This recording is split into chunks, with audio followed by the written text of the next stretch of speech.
शिक्षा मित्र अनुदेशक कार्य कर रहे हैं। अनुदेशकों के मानदेय बढ़ाने के लिए माननीय न्यायालय ने भी निर्देश जारी किया है। तो क्या उत्तर प्रदेश सरकार शिक्षा मित्रों और अनुदेशकों को प्रति माह कम से कम 30,000 रुपये तक का मानदेय देने की व्यवस्था करेगी कि नहीं करेगी? मानदेय को लेकर के माननीय सदस्य ने प्रश्न उठाया मंत्रिपरिषद के द्वारा और माननीय मुख्यमंत्री जी के द्वारा। माननीय अध्यक्ष जी, आपका हृदय से आभार एवं धन्यवाद।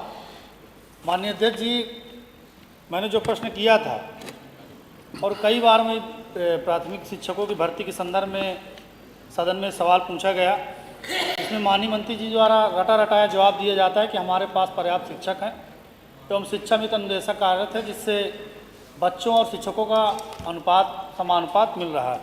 विगत कई वर्षों में माननीय मंत्री द्वारा जो कभी 1,26,000, कभी 85,000, कभी 5100, 112 पद खाली होने का डेटा सदन में समक्ष प्रस्तुत किया जाता है, लेकिन उक्त पदों को भरने के लिए बेसिक शिक्षा विभाग द्वारा अभी तक कोई भी प्रभावी कार्रवाई नहीं की गई। साथ ही सरकार की सही नीति न होने के कारण परिषदीय विद्यालयों की स्थिति बड़ी दयनीय है। गांव में जो परिषदीय विद्यालय हैं उनको सरकार द्वारा मर्ज किया जा रहा है अथवा बंद किया जा रहा है, बहुत ही दुर्भाग्यपूर्ण है। गांव के विद्यालयों को बंद किया जा रहा है, लेकिन जो मधुशालाएँ हैं उनको गाँव में खोलने का काम उत्तर प्रदेश की सरकार द्वारा किया जा रहा है। माननीय अध्यक्ष जी, आज लगभग 20 से 25 लाख युवा डीएलएड सीटेड टेस्ट पास करके शिक्षक भर्ती का इंतजार कर रहे हैं, लेकिन कोई उत्तर प्रदेश से भर्ती ना निकलने के कारण उनको मजबूरी में दूसरे प्रदेशों की ओर जाना पड़ रहा है। माननीय अध्यक्ष जी, हमारे पास पर्याप्त मात्रा में शिक्षक और शिक्षा मित्र कार्यरत हैं, लेकिन इनको शिक्षा कार्य के अलावा जितने भी सारे काम हों उतने पूरे काम शिक्षकों को दिए जा रहे हैं। प्राथमिक विद्यालयों की जो बिल्डिंग है उनकी स्थिति बहुत ही जर्जर है, पूरी तरह से कोई भी गांव जो विद्यालय वहाँ पर पूछना सारे उसमें नहीं पूछा। माननीय अध्यक्ष जी, आपके माध्यम से विषय पर रहो, आपके माध्यम से मेरा जो बिल्डिंग के ऊपर पहला अनुपूरक है कि क्या सरकार जो पुराने शिक्षक है जिनकी नियुक्ति पूर्व में एनसीटीई की गाइडलाइन के अनुसार हुई थी, लेकिन अभी हाल में ही माननीय सर्वोच्च न्यायालय ने निर्णय दिया है कि जो शिक्षक टेट उत्तीर्ण नहीं है उनको टेट उत्तीर्ण करना अनिवार्य है, क्या उस विषय पर सरकार कोई विधिक राय लेकर उस पर उत्तर प्रदेश के शिक्षकों को राहत दिलाने के लिए कोई प्रयास करेगी कि नहीं करेगी?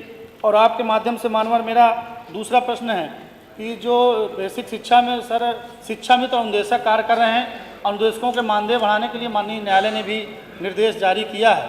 तो क्या उत्तर प्रदेश सरकार शिक्षा मित्रों और अनुदेशकों को प्रति माह कम से कम 30,000 रुपये तक का मानदेय देने की व्यवस्था करेगी कि नहीं करेगी? है नहीं, लेकिन और आपकी अनुमति से जवाब देना चाहें तो दे दें। जी सर, आपकी अनुमति होगा सर तो एक छोटा 2 प्रश्न पूछेंगे बस, बैठिए। 2 अनुपूरक अलाउड हैं बस। चलिए माननीय मंत्री जी।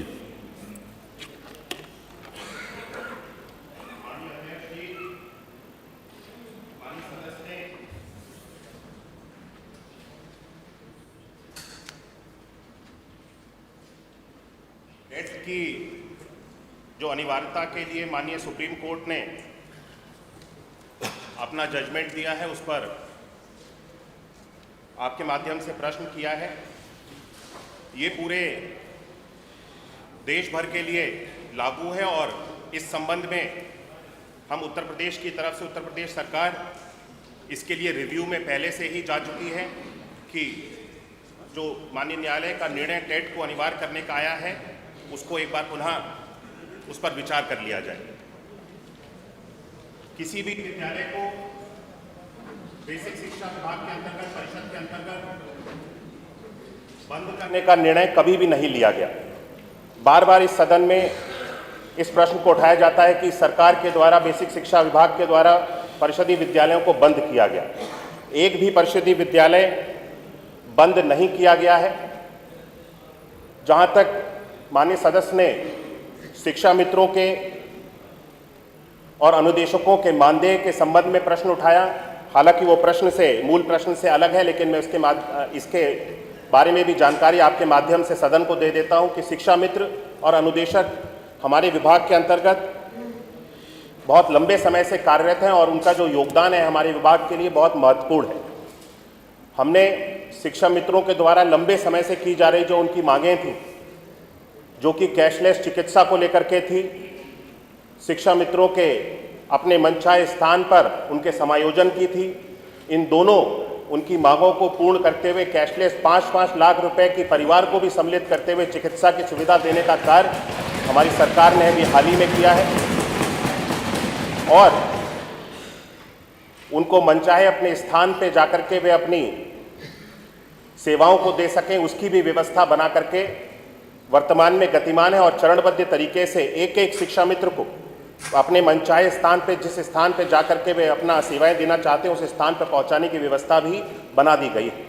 मानदेय को लेकर के माननीय सदस्य ने प्रश्न उठाया। वर्तमान में इसके ऊपर विचार किया जा रहा है मंत्रिपरिषद के द्वारा और माननीय मुख्यमंत्री जी के द्वारा इस पर विचार किया जा रहा है और जो भी इसका मत बनता है आपके माध्यम से सदन को अवगत कराया जाए। प्रश्न संख्या 3